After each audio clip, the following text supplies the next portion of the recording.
Hello, my friend. It's been a minute. It's been a minute since I published an episode to this podcast.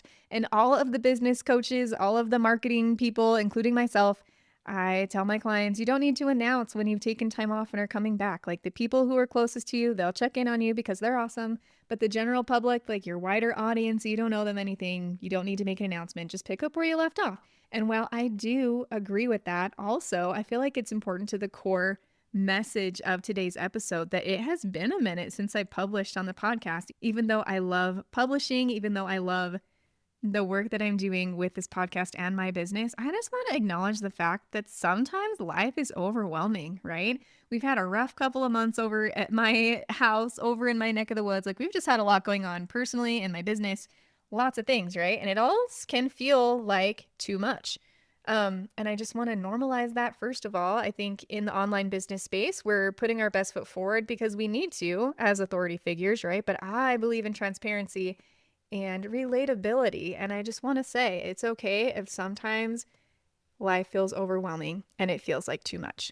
So I wanted to share with you today the purpose of this episode, the purpose of my micro confession here. I don't feel like I'm confessing anything because this is just how life is, right? I want to share with you how I, as a stress management specialist, how I manage stress when everything feels like too much sometimes, or share with you my go-to tools for staying calm when life feels extra chaotic. All right.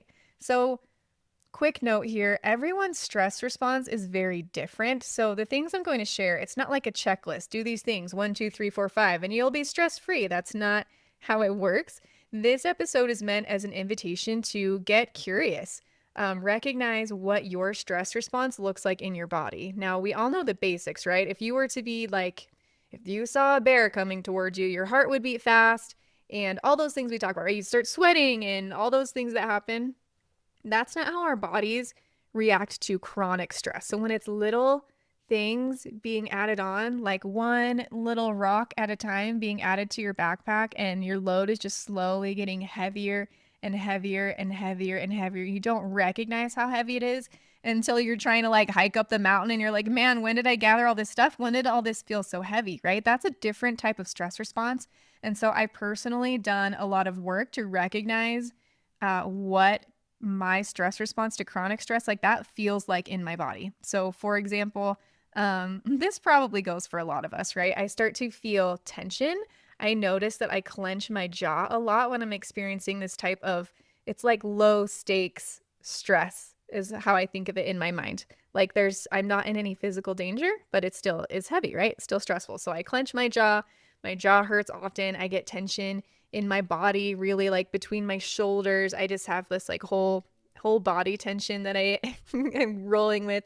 It becomes more difficult to regulate emotions. I get more irritable. I get more snippy with my kids and my husband, which that's not fair to any of us, right? So I have time set aside each day where I wind down and I can sort of feel into my body.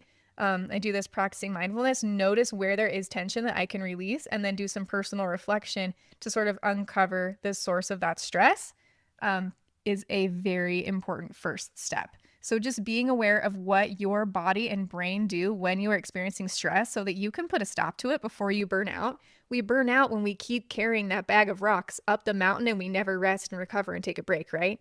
So being able to notice when you are experiencing a low stakes stress response is super important, okay? So these tools that I'm sharing, they're not a checklist. You got to figure it out for yourself. These tools aren't about perfection. You're not going to be stress-free, obviously, when you do these things, but they're about regulating and building resilience. We experience stress. We can't get rid of it. But when we give ourselves the tools and time to recover, that's when we build up that resilience and build up the strength to continue on without burning out. So my top things, let's see how many things I've got on my list. I just have a cute little sticky note right here. Okay, ready for my top? I have 4 here, but we'll see if I add some in as we go along.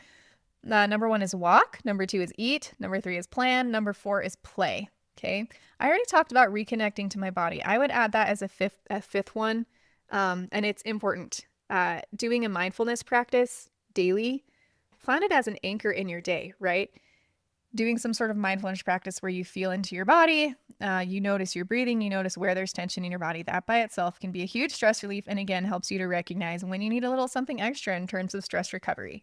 All right, my number one tool though, when I'm like feeling the overwhelm, right, is to take a walk. Just take a walk. Go outside.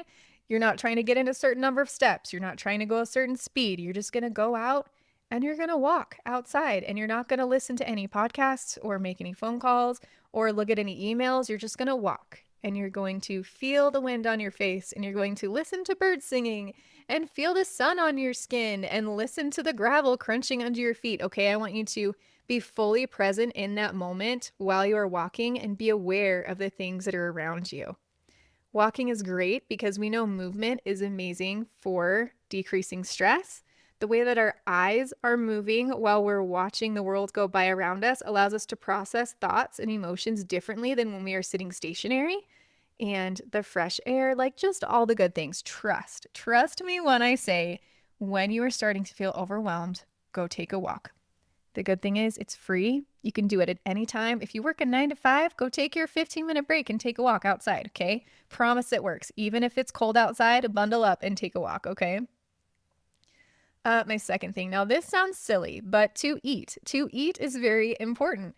I have the type of personality where sometimes eating is just inconvenient. I want to work through it. I want to push through. Like, I'll make sure my kids are fed, and I sometimes work really hard to make sure that they have a balanced meal, and I'm like eating their leftover crust or whatever, right? I feel like that's sort of a mom thing that we can fall into that if we're not careful.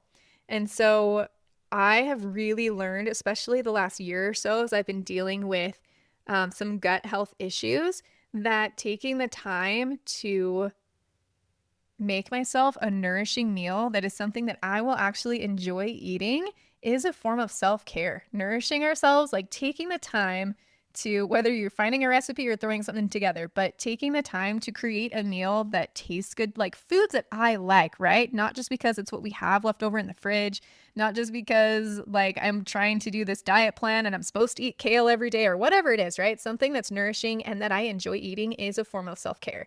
And I don't have time to sit and make like a big fancy breakfast or lunch every day. And so I've been meal prepping. Usually Sunday or Monday, I'll make myself a breakfast for the week and a lunch for the week. So for example, I will make egg bites on Sunday for the week, like little egg muffins, so that I have a good strong breakfast, right? Good strong. That's a funny word. Hearty breakfast is the word I'm looking for. Or I've been doing quinoa porridge, right? So things like that, making that ahead of time takes me like 10 to 15 minutes on Sunday, and then I'm set for the week. Same with lunches. I try and eat some kind of beans for lunch, so I'll make a bean salad, or I have some recipes I can share, but I sort of rotate through the same ones, and that makes it so much easier during the week when it's the middle of the day and I'm like, man, I have so much going on, but I'm going to take a moment and I'm going to nourish my body, and I'm not going to be distracted while I'm eating. I set my phone aside.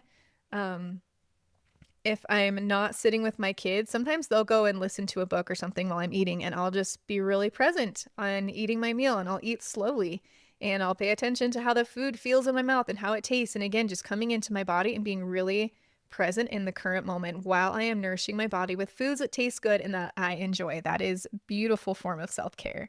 I kind of went off on a tangent there, but please stop eating your kids' leftover peanut butter and jelly crust. If you need to take 10 to 15 minutes on a Sunday to make sure that you have nourishing meals throughout the week, that has been a huge blessing, like a huge, amazing habit that I've created over the last year or so that has made my life so much better. Okay.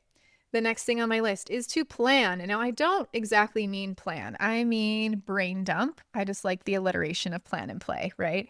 But when I'm feeling overwhelmed, when I've got all those rocks in my bag and all of them are weighing on my mind, I will do a brain dump. And I've mentioned this on the podcast before, but it's a really powerful 10-minute practice, right? We have all these things weighing on our minds. That mental load is heavy. And so I'll set a 10-minute timer. Sometimes I put music on, sometimes it's just quiet, but I do want to make sure it's at least quiet. I don't want to have any interruptions, no kids asking me for things during this time.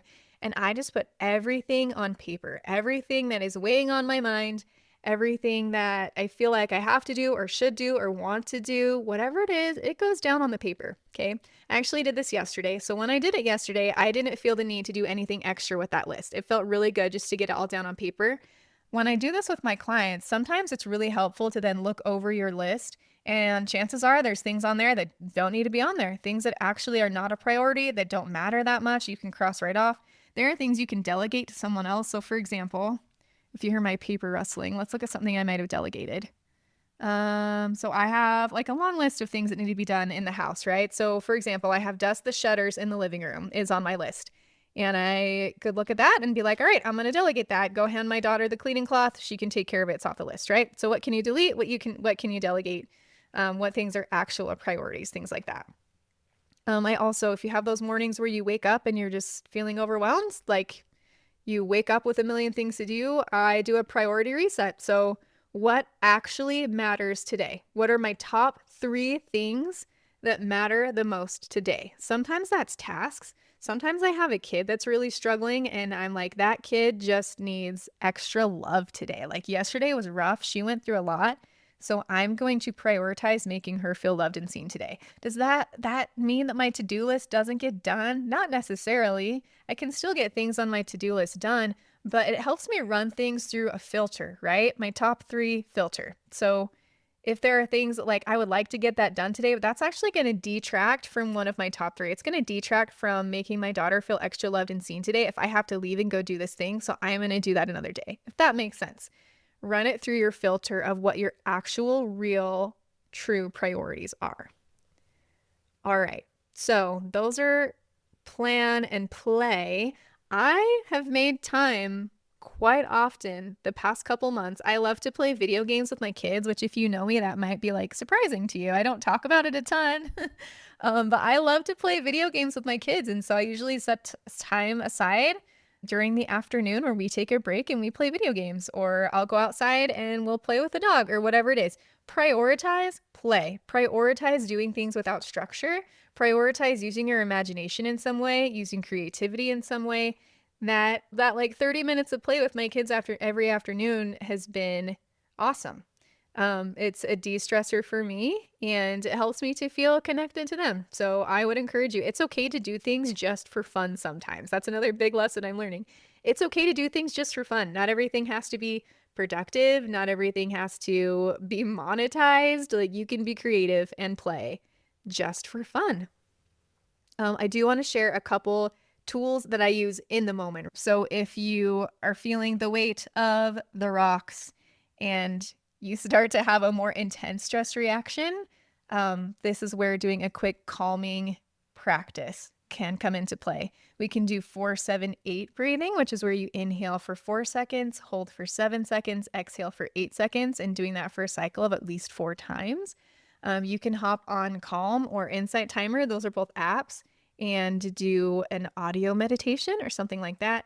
You can do a body scan is another one of my favorite tools. So if you are in that moment where you start to experience a higher stakes feeling stress reaction where your body like can't tell the difference between getting chased by a bear and having to send an email or whatever it is, then you can do a quick calming practice. One thing that I didn't mention that is highly important is also prioritizing sleep. Don't skip sleep to get other things done. There are a lot of things you can do to improve the quality and quantity of hours that you sleep. That is another episode all by itself, but please prioritize your sleep because everything is harder when you are tired. All right, I keep saying one more thing, but I did write a list here of things I wanted to add. I call this create a container for the hard, right? We talked about just accepting that life is stressful sometimes.